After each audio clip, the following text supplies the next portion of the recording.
पूर्णस्य पूर्णमादाय पूर्णमेवावशिष्यते। ॐ शान्ति शान्ति शान्तिः। अखण्डमण्डलाकारं व्याप्तं येन चराचरं तत्पदं दर्शितं येन तस्मै श्री गुरवे नमः।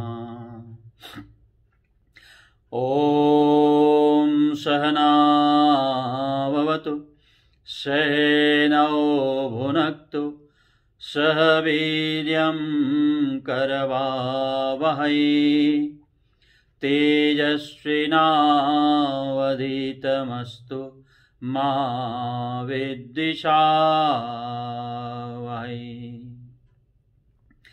वसुदेवसुतं देवं कंसचारूढमर्दनं देवकी परमानन्दं कृष्णं वन्दे जगद्गुरुम्। वंशी विभूषितकरान् नवनीरदाभात् पीताम्बरातरुणबिम्बफलाधरोष्ठात् पूर्णेन्दुसुन्दरमुखात् अरविन्दनेत्रात् कृष्णात् परं किमपि तत्त्वमहं न जाने। सर्वमङ्गलमाङ्गल्ये शिवे सर्वार्थसाधिके शरण्ये त्र्यम्बके गौरी नारायणी नमोऽस्तुते। गुरुर्ब्रह्मा गुरुर्विष्णु गुरुर्देवो महेश्वरः गुरुः साक्षात् परब्रह्म तस्मै श्री गुरवे नमः। तस्मै श्री गुरवे नमः। बोलिए सच्चिदानंद घन भगवान की जय। आइए प्रेम से भगवान के सुंदर नाम का स्मरण करें। नमामि शंकर भवानी शंकर उमा महेश्वर तव शरणं। नमामि शंकर भवानी शंकर उमा महेश्वर तव शरणं। नमामि शंकर भवानी शंकर उमा महेश्वर तव शरणं। उमा महेश्वर तव शरणं। उमा महेश्वर तव शरणं। नमामि शंकर भवानी शंकर उमा महेश्वर तव शरणं। नमामि शंकर भवानी शंकर उमा महेश्वर तव शरणं। केदारेश्वर तव शरणं। ओंकारेश्वर तव शरणं। केदारेश्वर तव शरणं। ओंकारेश्वर तव शरणं। नमामि शंकर भवानी शंकर उमा महेश्वर तव शरणं नमामि शंकर भवानी शंकर उमा महेश्वर तव शरणं नमामि शंकर भवानी शंकर उमा महेश्वर तव शरणं श्री विश्वेश्वर तव शरणं श्री रामेश्वर तव शरणं श्री विश्वेश्वर तव शरणं श्री रामेश्वर तव शरणं नमामि शंकर भवानी शंकर उमा महेश्वर तव शरणं नमामि शंकर भवानी शंकर उमा महेश्वर तव शरणं नमामि शंकर भवानी शंकर उमा महेश्वर तव शरणं। बोलिए सच्चिदानंद घन भगवान की जय। कृष्ण कन्हैया लाल की जय। राजा रामचंद्र भगवान की जय। उमापति महादेव की जय। जगज्जननी अम्बे माता की जय। सद्गुरुदेव भगवान की। अखंड कोटि ब्रह्मांड नायक सर्व जगत नियंता परम सत्ताधारी घटघटवासी भक्तवत्सल परमात्मा परमेश्वर आत्मस्वरूप परमात्म स्वरूप भक्त वृंद है।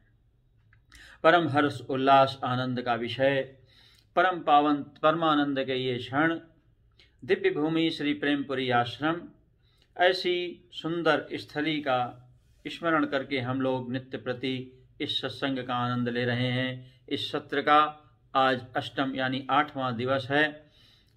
हम लोग गहन चिंतन कर रहे हैं विषाद योग और विषाद से उत्पन्न हुए ज्ञान चर्चा जो हमारे अंदर चल रही गीता है, यानी महाभारत के क्षेत्र में चल रहा भगवान श्री कृष्ण और अर्जुन के वार्तालाप का जो पहला और द्वितीय अध्याय श्रीमद् भगवद गीता का, उसके ऊपर हम लोग चर्चा कर रहे हैं। आइए श्री प्रेमपुरी आश्रम के पहले तो हम ट्रस्टियों को धन्यवाद दें कि इस विषम काल में इस प्रकार से आप लोगों को सत्संग की उपलब्धि हो रही है, तो बारंबार धन्यवाद है उनके अथक प्रयत्न को। संपूर्ण ट्रस्टीगणों को बहुत बहुत धन्यवाद। तो श्री प्रेमपुरी आश्रम ट्रस्ट का नियम है प्रातःकाल जिनके नाम से ये सत्संग भवन निर्मित है उनके द्वारा रचित जो एक बहुत सुंदर सी गुटका टाइप जो पुस्तक है, जिसको हम लोग ब्रह्माष्टमी माला के नाम से 108 श्लोकों की माला के नाम से जानते हैं, अपने ब्रह्म स्वरूप का चिंतन करने के लिए महाराज श्री ने जिसकी रचना की है उसके 5 श्लोकों का नित्य प्रतिपाठ होता है। लेकिन यहाँ पर हमने जो है नियम बनाया एक श्लोक और उसका अर्थ, क्योंकि अर्थ अति आवश्यक है। अगर अर्थ हमारे हृदय में विराजमान है तो फिर हमको और आसान हो जाता है किसी विषय को समझना।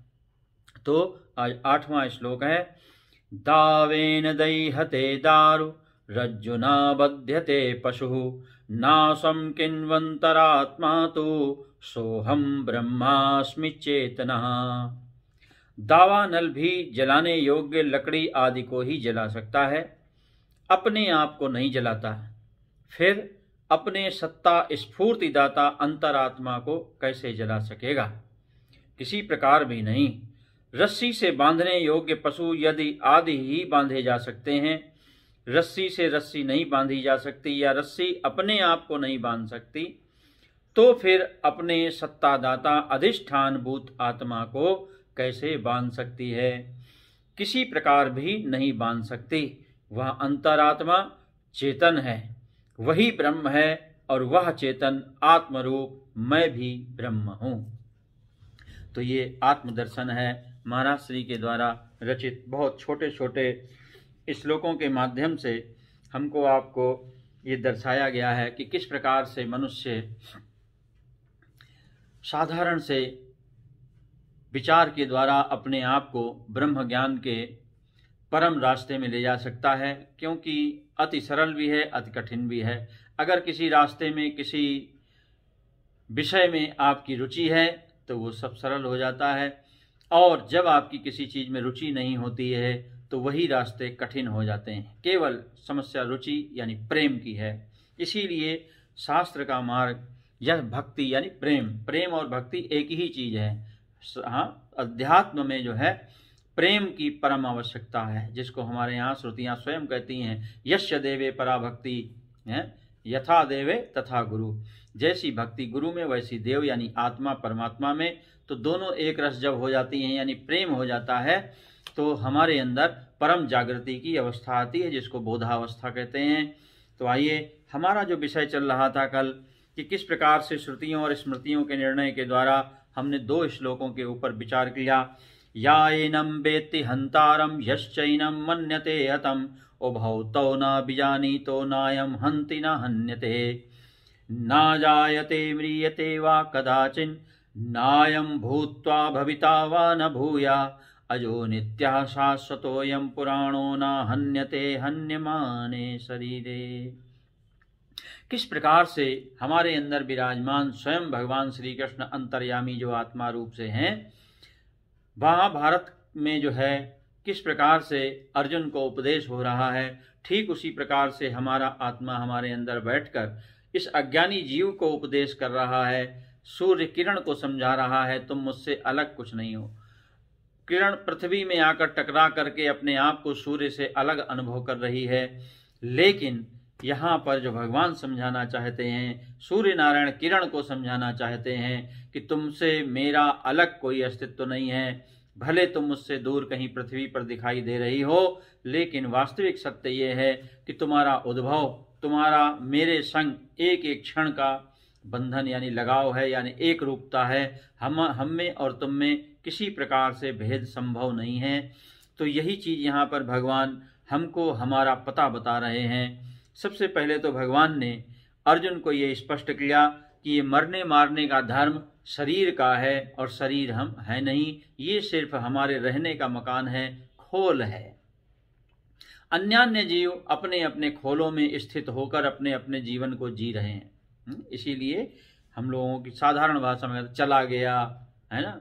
हाँ, तो जीवन वास्तविकता में कभी समाप्त नहीं होता, वो अजर अमर है।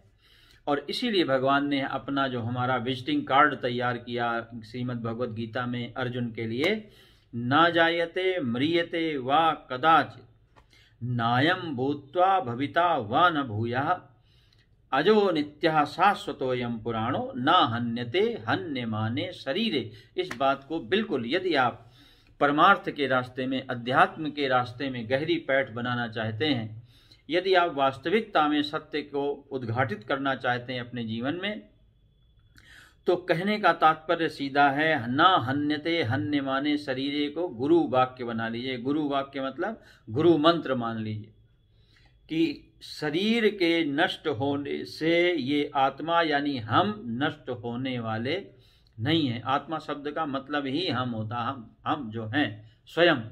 तो ये कैसा है, ना तो जन्मता है, ना जायते, ना म्रियते, ना मरता है, अजन्मा आत्मा है, अजह, नित्य है, शाश्वत है, पुरातन है, इससे पुराना कोई भी नहीं है।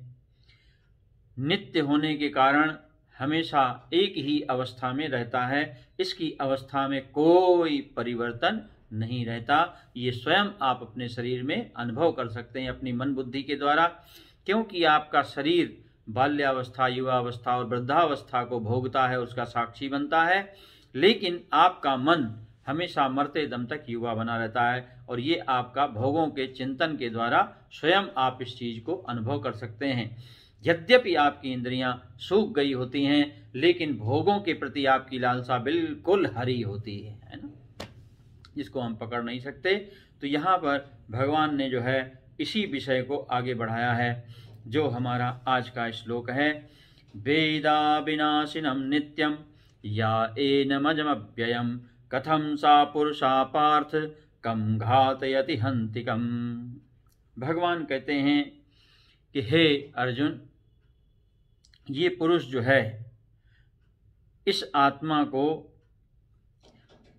नाश रहित, नित्य, अजन्मा, अव्यय जानता है, वह पुरुष कैसे किसी को मरवाता है और कैसे किसको मारता है। यहाँ भगवान हमको आपको ये समझाना चाहते हैं कि किस प्रकार से जब हम इस आत्मा का विवेचन करके इस चीज को समझ लेते हैं कि ये अविनाशी तत्व है, इसका किसी भी प्रकार से विनाश होने वाला नहीं है, तो इसके प्रति जो हमारी धारणा, यानी हमारी अपने स्वरूप के प्रति जो धारणा है, नित्यम यानी एक रस, इसमें किसी प्रकार की कोई अवस्था परिवर्तन नहीं है, है ना इसमें जरावस्था है, ना युवावस्था है, ना बाल्यावस्था। ये सब हमारे आपकी शरीर की अवस्थाएं हैं, और शरीर की अवस्थाओं के अनुसार ही हमारा मन कल्पना करता है संसार और संसार के भोगों की। इसीलिए हमारे भोगों की प्रवृत्ति भी बदलती चली जाती है। अजन्मा है, इसको जन्म देने वाला कोई अलग नहीं है, स्वयमेव अपने आप जो है अवतरित हुआ है। अव्ययम, अव्यय है, कभी क्षय को प्राप्त नहीं होता, यानी इसमें से कुछ खर्च नहीं होता। जैसे बाल्टी, जल की बाल्टी है या गिलास है, कहीं भी कोई भी वस्तु है, पदार्थ है, उसमें से थोड़ा पदार्थ निकाल लेने पर वो वस्तु कम हो जाती है। लेकिन भगवान यहाँ समझाना चाहते हैं कि आत्मा से कुछ भी निकाला नहीं जा सकता, हमारे अंदर से कुछ भी कम नहीं किया जा सकता। हम एक रस हैं, है ना। जिस प्रकार से आपका धन कमाने के पश्चात खर्च हो जाता है, कम हो जाता है, लेकिन आत्मा में कुछ भी अव्यय नहीं है। मीराबाई कहती है ना, खर्चे न फूटे, चोर न लूटे, दिन दिन बढ़त सवायु। ये जो अवस्था है अव्यय अवस्था कहलाती है। तो ऐसा जब जान लिया हमने अपने स्वरूप को, यानी अपने आत्म स्वरूप को, नाश रहित है, नित्य है, अजन्मा है, अव्यय है। देखो, जब हमको ऐसी कोई वस्तु मिल जाए तो क्या हमको किसी प्रकार का भय रह जाएगा? विचारणीय बात है यहाँ पर कि भय तभी होता है जब हम किसी चीज़ के नष्ट होने, बिछुड़ने या कम होने की चिंता करते हैं। लेकिन जो चीज़ ना तो किसी प्रकार से नष्ट हो सकती है, ना किसी अवस्था में वो कम हो सकती है, और उसका मरना तो संभव नहीं, क्योंकि जन्म ही नहीं हुआ। मृत्यु उसकी होती है जिसका जन्म हुआ हो। नित्य है, ऐसा जो वो पुरुष है, कथम। यहाँ पर अर्जुन को भगवान जो है युद्ध के बारे में बता रहे हैं कि किस प्रकार से घातयति और हंति, यानी किसी को घात करना यानी मरवाना, किसी को घात करके उसके जीवन को नष्ट करना। भगवान यहाँ समझाते हैं कथम कम घातयति और कम हंति, कैसे मारता, कैसे मरवाता है। यानी ना तो वो किसी को मारता है, ना किसी को मरवाता है किसी के द्वारा, है ना। ऐसा क्यों है? क्योंकि पुनः एक बार उसी वायु से वायु का टकराना, अग्नि से अग्नि का टकराना, लहरों का लहरों से टकराना, अनेक उदाहरण हैं। एक वस्तु दूसरे वस्तु के संग जिसको हम लोग जो है एक ही परिवार का मानते हैं, तो वो वस्तु कोई भी हो, आपस में टकराकर कभी एक दूसरे को नष्ट नहीं करते। इसी प्रकार से संसार में जो बाह्य युद्ध दिखाई देते हैं, भगवान यहाँ पर महाभारत के क्षेत्र का जो भय व्याप्त है कि हम एक दूसरे के रिश्तेदार हैं, नातेदार हैं, और एक दूसरे के खून के प्यासे हो रहे हैं, चिंता है अर्जुन की। तो भगवान कहते हैं कि कौन किसको मरवाता है, कौन किसको मारता है, ये केवल तुम्हारा मोह है। मोह का मतलब भ्रम है कि हम एक दूसरे को मार रहे हैं या मरवा रहे हैं। तो जिस प्रकार से वायु और वायु के टकराना, अग्नि का अग्नि से टकराना, जल का जल से टकराना किसी प्रकार से जल की हत्या नहीं करता, अग्नि की हत्या नहीं करता, अग्नि अग्नि की हत्या नहीं करता, वायु वायु की हत्या नहीं करता, उसी प्रकार से आत्मा भी आत्मा की हत्या नहीं करता। ये केवल बाह्य रूप से शरीरों के नष्ट होने से ऐसा लगता है कि हमने एक दूसरे को समाप्त कर दिया। जैसे घट के घट टकराने से दोनों घड़े टूट जाएंगे, है ना। दो घट आपस में टकरा जाएं तो दोनों घड़े टूट जाएंगे, लेकिन घड़ों के टूटने से मिट्टी की, जिससे उनका निर्माण हुआ है, यानी आत्मा जो है, घट की आत्मा क्या है, मिट्टी है। तो घड़ों के टूटने से मिट्टी बिखर तो गई, बिखरी हुई दिखाई तो दे रही है, लेकिन वो कभी भी समाप्त नहीं हो सकती, है ना। उसका अस्तित्व चाहे मटका पूरा पूरा पत्थर से पीस पीस के कूट कूट के चूरा चूरा कर दिया जाए तो भी वो अस्तित्ववान ही रहेगी। मिट्टी का अस्तित्व समाप्त होने वाला नहीं है, घट का अस्तित्व समाप्त हो सकता है। इसी प्रकार से भगवान अर्जुन को समझा रहे हैं कि हमारा घट समाप्त हो जाता है, जिसको हम लोग मृत्यु कहते हैं, और घड़े के टूटने से, बिखरने से, फूटने से, चूरा बनने से मिट्टी का अस्तित्व समाप्त नहीं होता। तो ना कम घातयति कम हंति, ये जो मारने मरवाने का जो युद्धात्मक रूप है, जिसके लिए तुम इतने ज्यादा चिंतित हो, भगवान कहते हैं इसकी तुमको चिंता करने की आवश्यकता नहीं है। तो बहुत सुंदर तरीके से विचार करने वाली बात है ये, क्योंकि जब तक आप स्वयमेव विचार नहीं करेंगे तब तक आपको ये समझ में नहीं आने वाला है ना। क्योंकि नाश रहित समझना अपने आप को, कैसे हम लोग हर ज्ञान को शरीर के संग जोड़कर देखते हैं। हमारा नाश नहीं होगा तो मनुष्य अपने शरीर के संग उस ज्ञान को जोड़ देता है कि हम नष्ट नहीं होंगे, मतलब मेरा शरीर नष्ट। शरीर से अमरता की बात नहीं हो रही। जो हमारी ऊर्जा रूप है, जो हमारा चैतन्य सत्ता रूप है, जो हमारी मृत्यु के पश्चात भी रहता है, मृत्यु के पहले जो था और वर्तमान में जो हमारे जीवन में रहता है, ऐसा जो चैतन्य सत्ता नित्य स्वरूप आत्मा अजन्मा अव्यय है, जो कभी खर्च नहीं, तो आदमी के संग वो आत्मा भी ज्यों कहते हो बुढ़ापे में खर्च हो जाता, मृत्यु को प्राप्त हो जाता, लेकिन ऐसा देखा नहीं जाता। वो ऊर्जा ज्यों की त्यों परम प्रकाशित रहती है। और इसका परिणाम क्या होता है, स्वयं भगवान अगले श्लोक में अर्जुन को समझाने की चेष्टा कर रहे हैं। बहुत ही विचार वाला विषय है ना। ऐसा सुन के आपको सुनने में तो बड़ा अच्छा है, अच्छा भी लगेगा, हो सकता है आपको अच्छा लगे, लेकिन इसको जीवन में स्वीकार करना ही सबसे कठिन काम है। तो भगवान देखिए कितनी सरलता से अर्जुन को समझाना चाहते हैं। हमारे आपके जीवन का उदाहरण देके जो हम लोग अपने आप के जीवन में अनुभव करते हैं, वासांसि जीर्णानि यथा विहाय नवानि गृह्णाति नरोपराणि तथा शरीराणि विहाय जीर्णान् अन्यानि संयाति नवानि देहि। वासांसि जीर्णानि यथा विहाय नवानि गृह्णाति नरोपराणि तथा शरीराणि विहाय जीर्णान् अन्यानि संयाति नवानि देहि। ठीक जिस प्रकार से आप अपने जीवन में क्रियाकलापों के अनुसार, हम जिस प्रकार का जीवन जीते हैं, उस जीवन में हम लोग क्या अनुभव करते हैं कि जब हम अपने शरीर को ढकने के लिए एक वस्त्र बाजार से खरीद के लाते हैं, वो वस्त्र बिल्कुल नया होता है, तो थोड़ा सा अगर आप अपने बाल्यकाल की ओर जो है दृष्टि डालेंगे तो ये नया कपड़ा है, बिल्कुल नूतन बालक, जिसको हर व्यक्ति गोद में उठाकर खिलाना चाहता। इतने सुंदर थे आप, चाहे किसी का बच्चा हो, पशु का हो, पक्षी का हो, जो भी आपको बाल रूप दिखाई देते हैं, आपने देखा होगा सहज आकर्षण हो जाता। इतना सुंदर कपड़ा होता है ये शुरू में, है ना। तो जैसे नया नया कपड़ा आप लाते हैं महाराज, बड़ा संभाल के, बड़ा सहेज के उसको रखते हैं, बड़े प्रेम से उसको पहनते हैं, कहीं गंदा ना हो जाए, हर तरीके से उसकी रक्षा करते हैं। धीरे धीरे वो कपड़ा और पुराना हो जाता है, और उसके बाद एक दिन ऐसा आता है उसमें जगह जगह से क्या हो जाते हैं, छेद हो जाते हैं, जगह जगह से फटने लगता है। फिर आपको वो संपूर्ण आकर्षण से रहित हो जाता है ना। फिर आपका उसके प्रति किसी प्रकार से कोई आकर्षण नहीं रहता। धीरे धीरे वो उस वस्त्र को आप पुराना कपड़ा घोषित कर देते हैं, ये जब पुराना हो गया। तो फिर जो बाहर पहन के आप जाते थे, शादियों में पहन कर जाते थे, या पार्टियों में पहन कर जाते थे, उत्सवों में पहन कर जाते थे, उस कपड़े को पुराना हो जाने के कारण आपने घर में पहनना प्रारंभ कर दिया।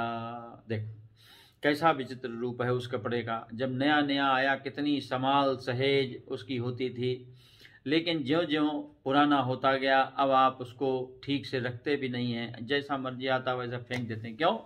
क्योंकि आप जानते हैं कि थोड़े दिन बाद जो है इसको मुक्ति देनी है, और इसका परिणाम ये होता है कि जब वो इतना पुराना हो जाता है कि आपको लगने लगता है कि अब ये हमारे किसी काम का नहीं है, तब आप उसको जो है किसी ना किसी प्रकार से या तो किसी को दे देते हैं या फिर उसको उठाकर डाल देते हैं कहीं, या तरह तरह के उपयोग हैं।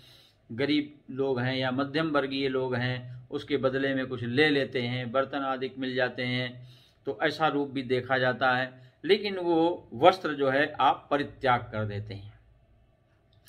अब समस्या ये है कि जो वस्त्र कभी आपके तन के साज सज्जा के काम आता था, जो विचारणी विषय यहाँ पर भगवान जो उदाहरण दे रहे हैं, है ना, साधारण उदाहरण नहीं है, असाधारण उदाहरण है। जिस कपड़े को हमने बड़े प्रेम से सहेज कर पहले तो खरीदा, मन से खरीदा, मन से खरीदने के बाद उसकी रक्षा की, संभाला, सहेजा, रखा, और रखने के पश्चात उसको जो है पहनना प्रारंभ किया। धीरे धीरे पहले थोड़ा थोड़ा पहना, थोड़ा पहनने के पश्चात फिर उसकी जो है संख्या पहनने की बढ़ती गई।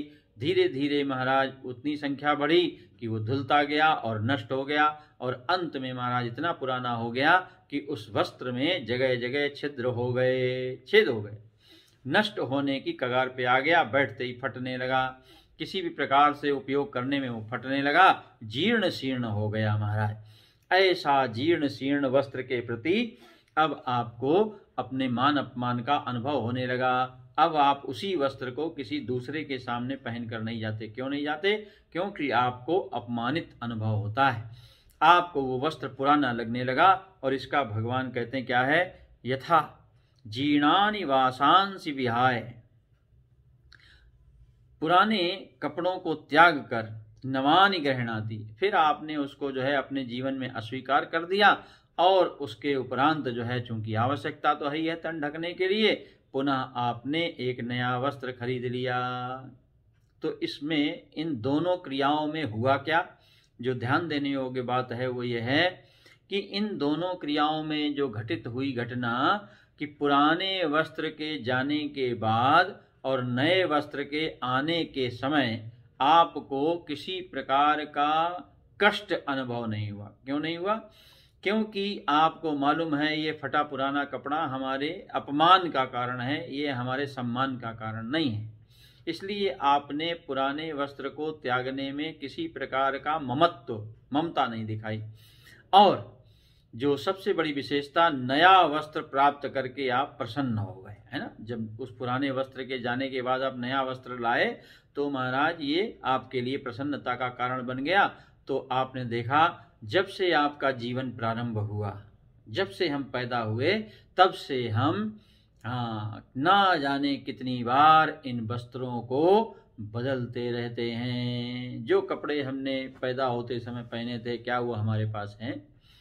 उसके बाद हम थोड़े बड़े हुए, क्या वो कपड़े अभी हमारे पास हैं? सब धीरे धीरे पुराने होते गए, जीर्ण होते गए, और उनका हम परित्याग करते गए, और उस परित्याग किए वस्त्र की जगह एक नए वस्त्र ने ले ली। इसका परिणाम ये हुआ कि आपके पास नया वस्त्र जो है आपको उससे ही लगाव होता है। पुराने वस्त्र जो पुराने हो गए महाराज, उनसे कोई आपको लगाव नहीं है। भगवान अर्जुन को समझाना चाहते हैं कि यदि तुम मरने मारने वाला भी संसार मान लो, भगवान कहते हैं चलो मैं तुम्हारी बात को स्वीकार करता हूँ कि ये संसार मरने मारने वाला है, चलो थोड़ी देर के लिए हम इस चीज को भी स्वीकार कर लें।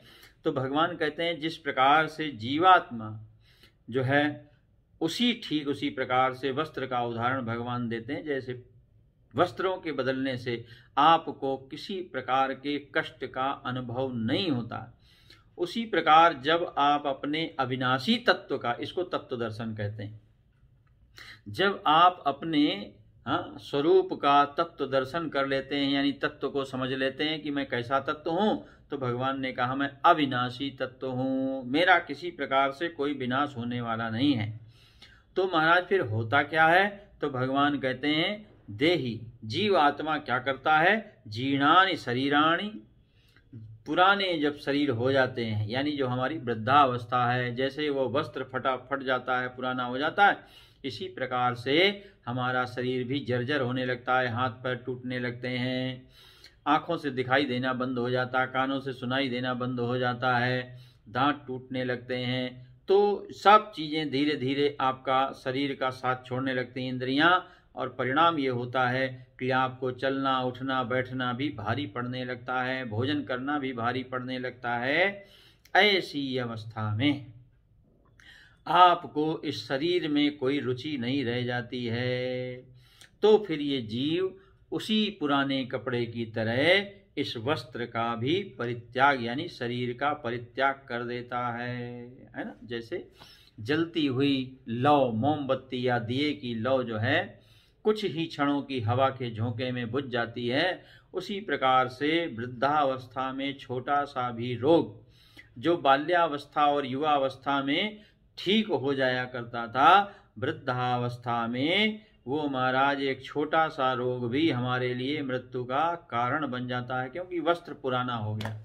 अब उसमें किसी प्रकार का तेज नहीं रहा, किसी प्रकार के उसमें तत्वों की स्थिति नहीं रही, सारे तत्वहीन हो गए हमारे अंग इंद्रियां, किसी में कोई तत्व काम नहीं कर रहा। इसका परिणाम कि छोटा सा रोग भी हमारे लिए मृत्यु का यानी शरीर के समाप्त होने का कारण बन जाता है। तो बोले क्या इस शरीर के नष्ट होने से इसके अंदर रहने वाला किराएदार भी नष्ट हो गया? तो भगवान ने कहा नहीं, जिस प्रकार से वस्त्र पहनने वाला वही है, केवल वस्त्र बदले हैं। कितना सुंदर उदाहरण है महाराज, समझने वाले के लिए है, लेकिन है ना, क्योंकि जिसके अंदर भय व्याप्त है, भय की, और जिसको हम लोग साधारण भाषा में कहते हैं वहम की, वहम और भय की इस दुनिया में कोई दवाई नहीं है। उसी प्रकार से जिसके अंदर भय व्याप्त है उसकी कोई दवाई इस दुनिया में बनी नहीं आज तक। तो जिस प्रकार से कपड़े को बदल कर, पुराने कपड़े त्याग कर नए कपड़े पहनने वाला एक ही है, वो व्यक्ति अलग नहीं है। बचपन से लेके युवावस्था से लेके वृद्धावस्था तक एक ही व्यक्ति कपड़ों को बदल रहा है, वो व्यक्ति नहीं बदला, वस्त्र बदले हैं। ठीक इसी प्रकार से हमारे आपके ये शरीर परिवर्तित होते रहते हैं, है ना। हम कभी कुछ बन जाते हैं, कभी कुछ बन जाते हैं, कभी हमारा रूप, अब तो महाराज आप जो है डिस्कवरी चैनल में भी इन सब चीज़ों को देख सकते हैं। पुनर्जन्म के ऊपर बड़े बड़े उन्होंने जो है एपिसोड बनाए हुए हैं, और अमेरिका का ही एक किस्सा हम देख रहे थे कि किस प्रकार से जो है एक बाप जो है उस पुलिस में नौकरी करता था, और नौकरी के समय जो है उसको सीने में गोली मारी गई और उसकी मृत्यु हो गई। तो महाराज वो अपनी ही बेटी के बेटे के रूप में उत्पन्न हुआ, और जो सबसे बड़ी आश्चर्यजनक बात थी कि बेटा उत्पन्न होने के बाद उसके हृदय में रोगग्रस्त था, वो हृदय के द्वारा उसको रोग लगा हुआ था। हाँ, ये तो डिस्कवरी चैनल का किस्सा आपको हम सुना रहे हैं, बहुत से लोगों ने शायद देखा भी होगा, पुनर्जन्म के ऊपर उन्होंने बताया। तो जब वो माता अपने बच्चे को लेके हॉस्पिटल गई तो महाराज उन्होंने उसका चेकअप किया, छोटे से बच्चे का, और चेकअप करने के बाद देखा कि इसके हृदय में कुछ वाल्व वगैरह में गड़बड़ी है। और जहाँ जैसा कि आप जानते हैं जब पोस्टमार्टम होता है किसी विशेष परिस्थितियों में मृत्यु के कारण, दुर्घटना में मृत्यु के कारण, तो वो पुलिस वाला जो था उसके भी जो है गोली लगने के बाद पोस्टमार्टम जो हुआ, तो चूंकि पूरा गहनता से जो है अमेरिका आदि में पोस्टमार्टम रिपोर्ट तैयार की जाती है, तो उन्होंने गोली लगने से हृदय में किस जगह आघात हुआ और क्या हुआ, ये पूरी घटना उस पोस्टमार्टम रिपोर्ट में दर्ज थी कि गोली लगने से फलाना फलाना वाल्व जो है वो डिस्टर्ब हुआ यानी नष्ट हुआ, और इसके कारण इसकी मृत्यु हुई। उसके बाद उसी पोस्टमार्टम की रिपोर्ट को बच्चे के हृदय के रोग के संग मिलाया गया, तो ठीक वहीं पर वहाँ पर अभी भी वही इसी प्रकार से वो वाल्व वगैरह जो थे उसके खराब थे, जिनको बाद में रिपेयर किया गया। और पैदा होते ही वो अपनी माँ को, जो पिता जिस नाम से उसको पुकारते थे, उसने पुकारने लगा। तो माता ने कहा तेरे को कैसे मालूम? बोले तुम मेरी बेटी तो हो। ऐसा उसने जब कहा तो उसके आश्चर्य का ठिकाना नहीं रहा। तो ये जीवात्मा कब क्या बन जाए, जो पिता था वही अपनी पुत्री का बेटा बन गया। ये लहरों का आदान प्रदान है। देखो कैसा खेल चलता है इस प्रकृति में, जिसके ऊपर लोग विश्वास नहीं करते, वैज्ञानिक तो बिल्कुल नहीं मानते, सब कुछ होने के बाद भी नहीं मानते। तो ना मानने से प्रकृति का रूप तो बदल नहीं जाएगा। हम सूरज को ठंडा मान लें तो सूरज ठंडा तो होने से रहा महाराज, सूरज तो गर्म है तो गर्म ही रहेगा। तो कहने का तात्पर्य यह है कि भगवान यहाँ समझा रहे हैं कि कभी भी हम किसी भी रूप में परिवर्तित हो सकते हैं, है ना। तो अक्सर बहुत सी ऐसी विदेश की ही सारी घटनाएं महाराज। एक बच्चा अपनी माता के संग गाड़ी में जा रहा था, है, और गाड़ी में जाते जाते एकाएक उसने अपनी माता से कहा गाड़ी वापस करो। जब वो गाड़ी वापस आई तो उसने कहा इस घर के सामने रोक दो। उसने घर के सामने रोक दिया तो उसने कहा ये जो घर है इसी में मैं जलकर मरा था। देखो उसको अभी तक याद था, वो घर याद था जिसमें वो जल के मरा था। वो अब किसी स्त्री का पुत्र बनकर घूम रहा। तो कहने का तात्पर्य है वो घटना पता की गई तो बहुत वर्षों पहले महाराज उस घर में आग लगी थी, एक व्यक्ति जल के मर गया था और उसके बाद वहाँ पर नया घर तैयार हो गया, लेकिन उस व्यक्ति को अभी तक वो स्मृति में था जो उसके अंदर जल के मरा था। कहने का तात्पर्य यह है कि ये जो घटनाएं हैं इसीलिए कभी कभी प्रकाशित होती हैं, जो हमारे आपके संग भी हैं, सब कुछ हैं। हमारे पास एक सज्जन आते थे, वो बताते थे कि हमारी बेटी, हम लोग कभी कलकत्ता गए नहीं, हमारा कलकत्ता से कोई लेना देना नहीं, हमारे बाप दादाओं ने कभी कलकत्ता को देखा नहीं ना समझा, लेकिन हमारी बेटी जो है बोलती थी हम ट्राम में चलते थे, हम ट्राम में, हमारे पास ट्राम है, और ट्राम उस समय केवल कलकत्ते में ही थी और कहीं तो बम्बई में थोड़े दिन चली, लेकिन मुख्य रूप से जो यात्रा अभी भी शायद चलती है कलकत्ते में। तो ट्राम तो कहाँ से उसको शब्द पता चला, जबकि उनके घर में तो उसका कोई संपर्क सूत्र भी नहीं था। वासांसि जीर्णानि यथा विहाय नवानि गृह्णाति नरोपराणि। तो जिस प्रकार से पुराने वस्त्र हो जाने पर पहनने वाला वही रहता है, उसी प्रकार से जीवात्मा है। जीवात्मा तरह तरह के शरीरों को धारण करता रहता है, क्योंकि ये प्रकृति का स्वरूप है, कोई बहुत बड़ी चीज नहीं है। सुनने में आश्चर्यजनक लगता है, असत्य लगता है, वैज्ञानिक तो विश्वास ही नहीं करते, सब कपोल कल्पना है, बार बार उसको झुठला देने की कोशिश करते हैं, लेकिन झुठला देने से प्रकृति तो बदल नहीं जाएगी, है ना।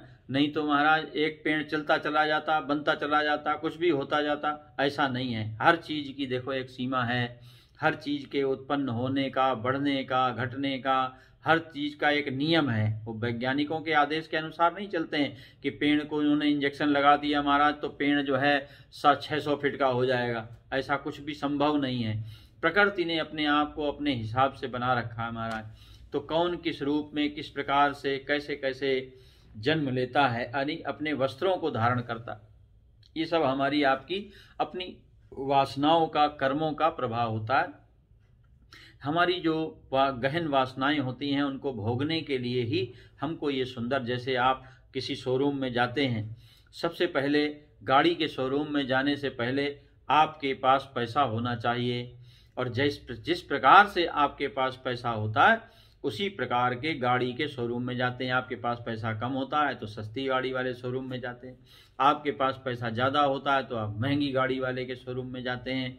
सबसे पहले तो आपके पास कर्म होने चाहिए, है ना, क्योंकि जैसा पैसा होगा वैसी गाड़ी आप, ऐसा नहीं कि 1 लाख रुपए है और आप 40 लाख की गाड़ी के शोरूम में पहुंच गए, महाराज हमको गाड़ी चाहिए तो वो गाड़ी दे देगा, तो जैसे वो संभव नहीं है उसी प्रकार से यहाँ पर भी हाँ, ये जो वस्त्र हैं यानी हमारे जो शरीर हैं, भोग शरीर जिनको कहा जाता है, ये जो हमको शरीर मिलते हैं ये हमारी अपनी वासना के अनुसार, हमारी वासना हुई कि हमको गाड़ी खरीदनी है तो सबसे पहले आपने अपनी जेब को टटोला, आपने अपनी धन की सीमा रेखा को देखा और आप उसी प्रकार के शोरूम में पहुंच गए। फिर आपने उसका रंग जो है चुना, फिर आपने उसकी जो है बहुत सारी खूबियों को देखना प्रारंभ किया और अंत में जो है महाराज उस गाड़ी में बैठकर आप सैर सपाटा करने लगे, आनंद लेने लगे, है ना। उस गाड़ी में बैठने का आपको आनंद चाहिए था, उस गाड़ी में घूमने का, उसको चलाने का आनंद आपको चाहिए था। तो यहाँ पर भगवान समझाना चाहते हैं कि हमारे कर्मों के अनुसार, हमारी वासनाओं के अनुसार जो शरीर हमको प्राप्त होता है वो हमारे प्रारब्ध को भोगने के लिए बनता है।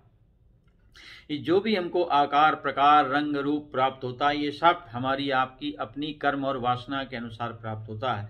जिसने जैसा मांगा, जिसने जैसा संकल्प किया और उसके अनुसार यदि उसने कर्म किए तो उसको वो चीजें अपने आप स्वतः प्रारब्धानुसार, समय अनुसार, काल अनुसार प्राप्त होती रहती हैं और वो इस शरीर के माध्यम से अपने आप को कर्ता भोक्ता मानकर ऐसा लगता है मैं इस चीज को भोग रहा हूं। वास्तविकता में ऐसा कुछ है नहीं, ये केवल हमारा आपका भ्रम है ना। और इस प्रकार से उस चीज को भोगते भोगते आपका उस चीज से लगाव हो जाता है। जैसे आपने कभी ध्यान दिया होगा कि जिन बर्तनों में आप खाते हैं, जिन चीजों में आप चाय पीते हैं, पानी पीते हैं, उन बर्तनों से भी आपका लगाव हो जाता है। और इसका परिणाम ये होता है कि आप उन चीजों से प्रेम करने लगते हैं और इतना प्रेम करने लगते हैं कि जब भी आप वो चीज खाएंगे या पिएंगे तो आप कदाचित नहीं चाहते हैं कि दूसरा कोई व्यक्ति उस गिलास में, उस कप में, उस बर्तन में खाए या पिए। आप हमेशा ये अपेक्षा करते हैं कि ये बर्तन मेरे पास आना चाहिए, ये चीज मेरे पास आनी चाहिए, क्योंकि ये मेरा, मैं ही इसमें खाता हूं, मैं इसमें पीता हूं। तो आपका उन चीजों के संग लगाव हो जाता। ठीक उसी प्रकार से आपने देखा होगा कि जिन वस्त्रों को भगवान, जहां यहाँ वस्त्र का उदाहरण दे रहे हैं, तो हमारा अपने कपड़ों से भी लगाव हो जाता है और यहाँ तक कि अपने पुराने कपड़ों से लगाव हो जाता है। हम उसके नष्ट होने की प्रक्रिया में भी उसको तरह तरह से संभाल करके, सिल करके, तरह तरह से रिपेयर करके उसको पहनने की चेष्टा करते हैं, क्योंकि आपका उससे विशेष लगाव है।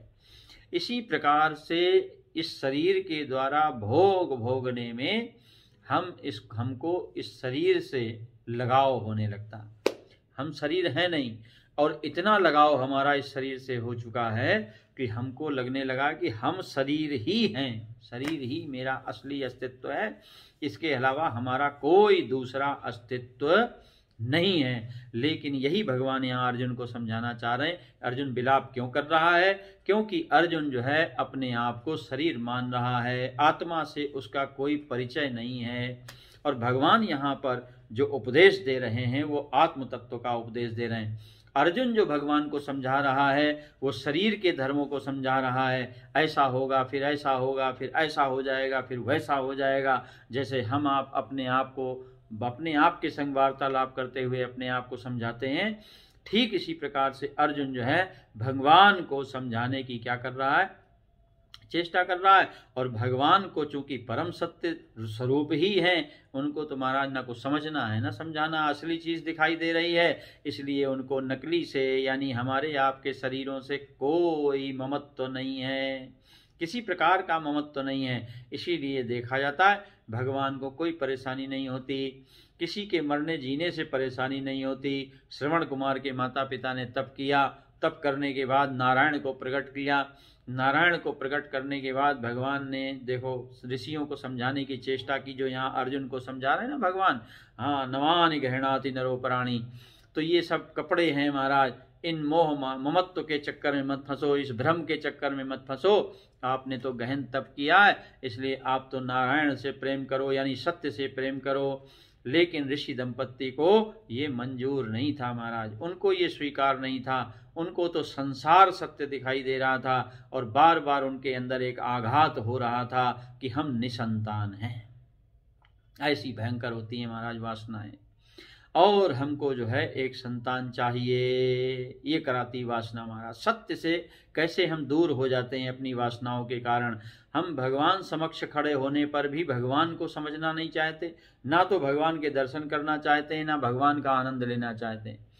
हमको तो केवल अपनी वासनाओं से प्रेम है, और इसका परिणाम हुआ कि 12 वर्ष तक जंगल में रहकर, भूखे प्यासे रहकर, घनघोर तप करने के बाद उन्होंने 12 वर्षों में नारायण को प्रकट कर लिया महाराज दोनों ने। भगवान ने कहा बताओ मैं तुम्हारे लिए क्या कर सकता हूँ। उन्होंने कहा महाराज हम निसंतान हैं, हमको संतान चाहिए, क्योंकि हमने शास्त्रों में सुना है निसंतान व्यक्ति की कोई गति नहीं होती। भगवान ने कहा कि भूल जाओ, ये तुम्हारे भाग्य में नहीं। बोले नहीं महाराज, आप नारायण हैं, सर्वोत्तम हैं और सर्व सामर्थ्यवान हैं, इसलिए आप सब कुछ दे सकते हैं। तो महाराज भगवान ने कहा इनकी वासना के आगे भगवान की भी नहीं चलेगी। तो भगवान ने कहा मांगो, क्या मांगते? बोले हमको जो है पुत्र चाहिए।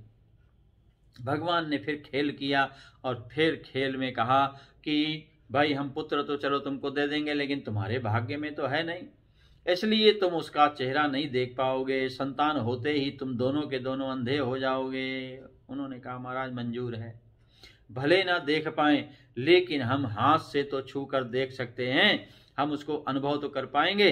बोले हाँ ठीक है। देखो ये कराती वासना, अपनी वासना के सामने ये मनुष्य किस प्रकार से घुटने टेकता है, ये इस दृष्टांत के माध्यम से हमको दर्शाया गया है। कुछ नहीं, केवल कपड़ा है और कपड़े को बदलने का सारा खेल है, लेकिन मनुष्य किस प्रकार से अपनी वासनाओं के लिए पागल होता है।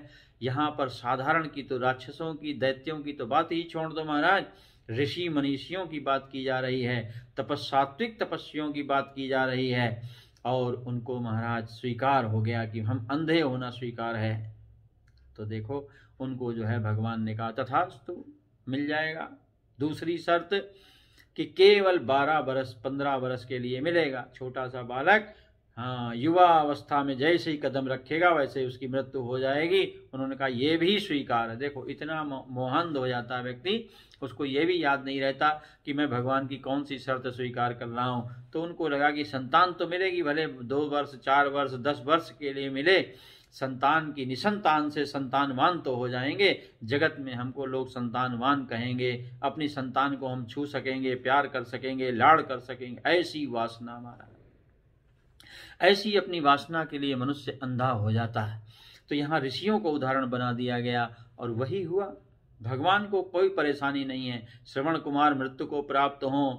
और श्रवण कुमार ही नहीं, जब माता पिता को पता चला कि दशरथ जी के तीर से, क्योंकि स्वयं दशरथ जी ने जाकर ही उनको सूचना दी कि मैंने हिरण के पानी पीने की आवाज़ सुनकर शब्द वेदी बाण चलाया और इसका परिणाम ये हुआ कि एक छोटा सा बालक मेरे तीर से मारा गया, क्या वो आपका पुत्र है? जब ऐसी खबर उन्होंने सुनी तो नारायण की वाणी को भूल गए और उनको दशरथ जी अपने दुश्मन दिखाई देने लगे, क्योंकि भगवान ने देखो जो है ये दिया था उनको कि आपका पुत्र युवा अवस्था में प्रवेश करते ही मृत्यु को प्राप्त हो जाएगा। जो बहंगी में रख करके अपने माता पिता को तीर्थाटन करा रहा था, प्यास लगने पर अपने माता पिता के लिए जल लेने के लिए गया था, और उन्होंने महाराज दशरथ जी ने स्वयं, जो भगवान के पिता बने, तपस्वी पिता, ऐसे पिता के द्वारा उस बच्चे का वध हुआ है ना, चाहे भले अनजाने में हुआ, क्योंकि तो मृत्यु हो गई। लेकिन जब ऋषि दंपत्ति को ये सूचना मिली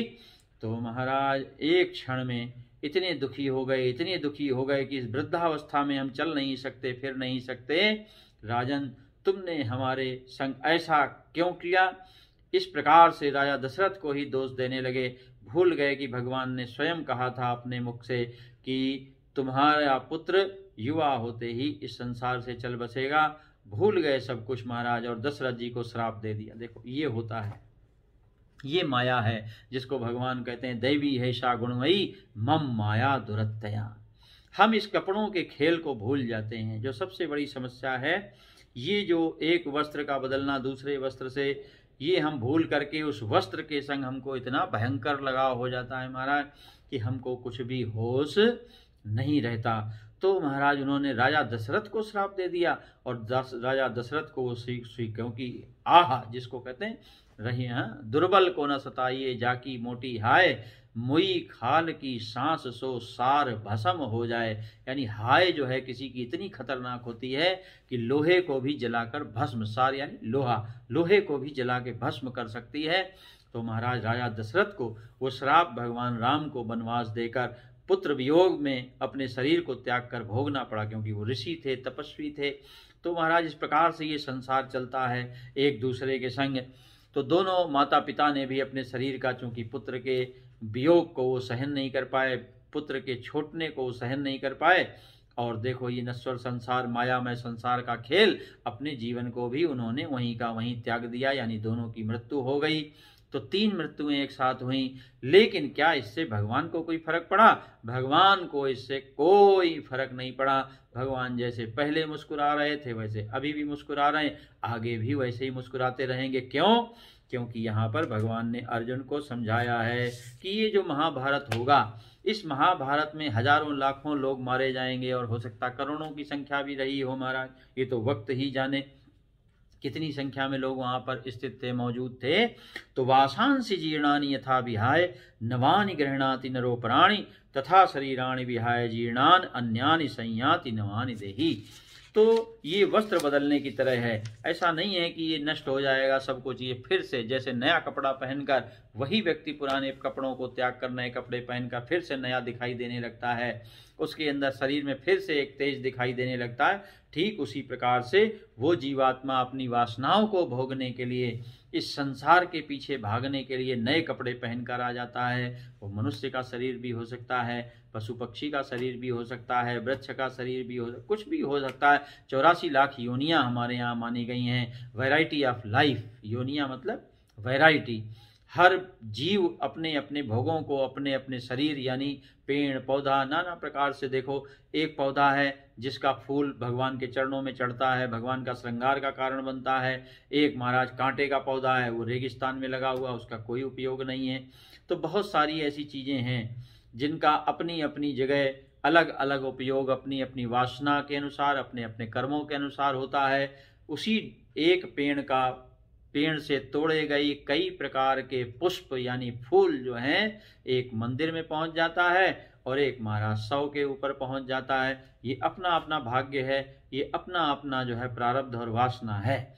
तो कहने का तात्पर्य भगवान का ये है कि अर्जुन, ये जो वस्त्रों का बदलना है, ये शरीर के बदलने और वस्त्रों के बदलने में कोई अंतर नहीं है। ये बात तुमको अविनाशी तत्व के समझने से समझ में आ जानी चाहिए। फिर उसी आत्म तत्व के बारे में फिर से बहुत प्रसिद्ध श्लोक जो बारंबार लोगों के द्वारा गाया और सुनाया जाता है। नैनम छिन्दन्ति शस्त्राणि नैनम दहति पावकः न चैनम क्लेदयन्तापो न शोषयति मारुतः। क्योंकि ये जितनी भी क्रियाएं यहाँ पर दर्शाई गई हैं, इस आत्मा को नैनम न एनम छिन्दन्ति शस्त्राणि, किसी शस्त्र के द्वारा आत्मा को छेदा नहीं जा सकता। शरीर को छेदा जाता है, आत्मा को कोई स्पर्श भी नहीं कर सकता।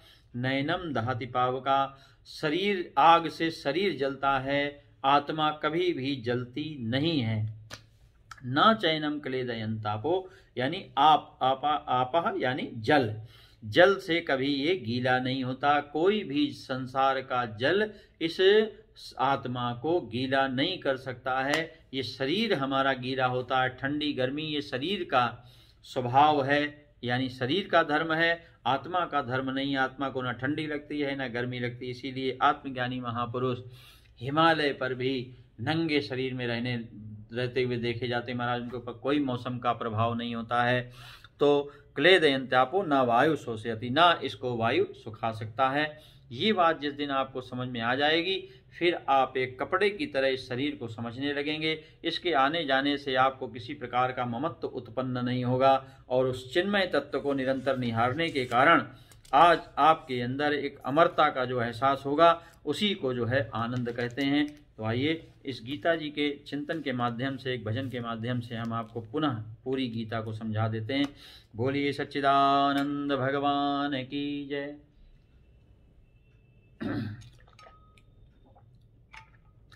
पाठ गीता का सदा करना बड़ा सत्कर्म है। पाठ गीता का सदा करना बड़ा सत्कर्म है।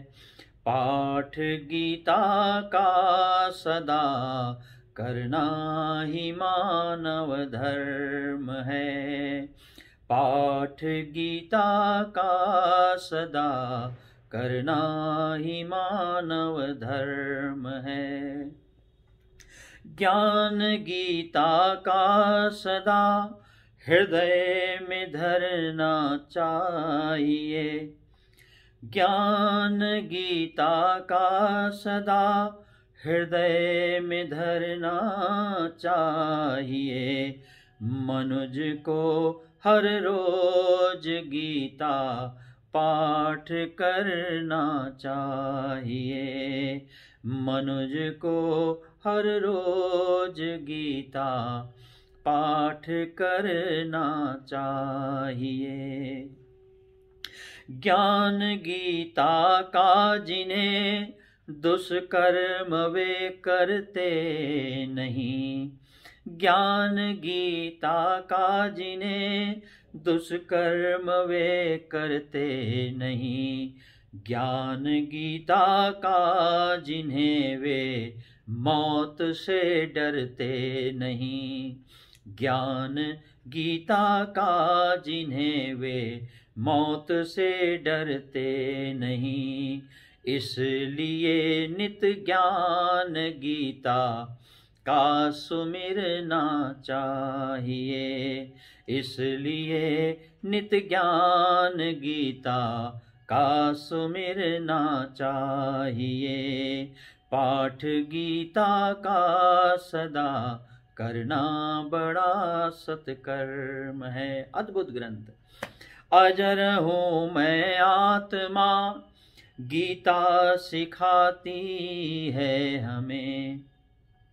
अजर हूँ मैं आत्मा गीता सिखाती है हमें। अज अमर अद्वैत हूँ गीता बताती है हमें। अज अमर अद्वैत हूँ गीता बताती है हमें। इसलिए नहीं मौत से मानव को डरना चाहिए। इसलिए नहीं मौत से मानव को डरना चाहिए। पाठ गीता का सदा करना बड़ा सत्कर्म है।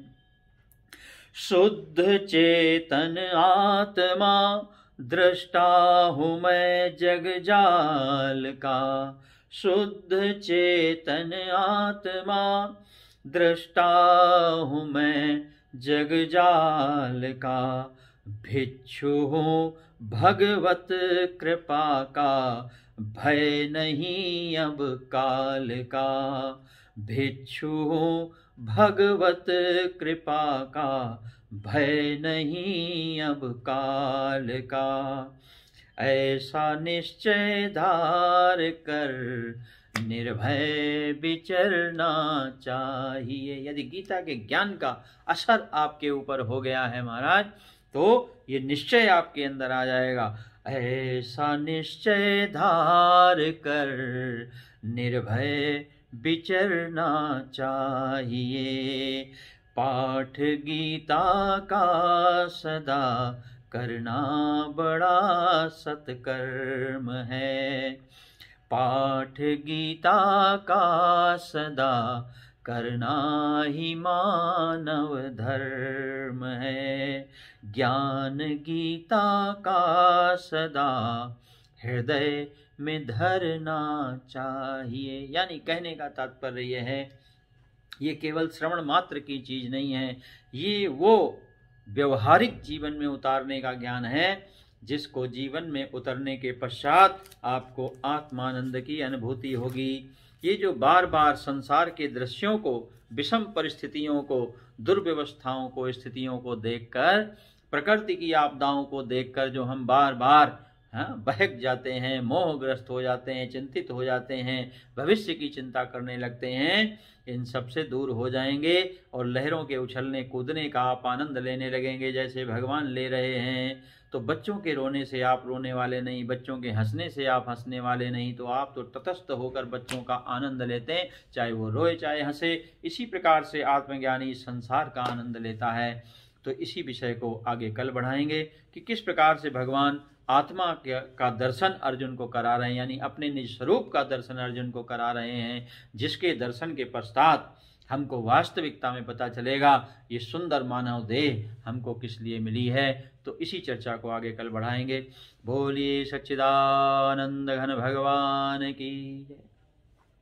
सर्वे भवन्तु सुखिनः, सर्वे सन्तु निरामया, सर्वे भद्राणि पश्यन्तु, मा कश्चित् दुःखभाग् भवेत्। ओम शांति शांति शांति।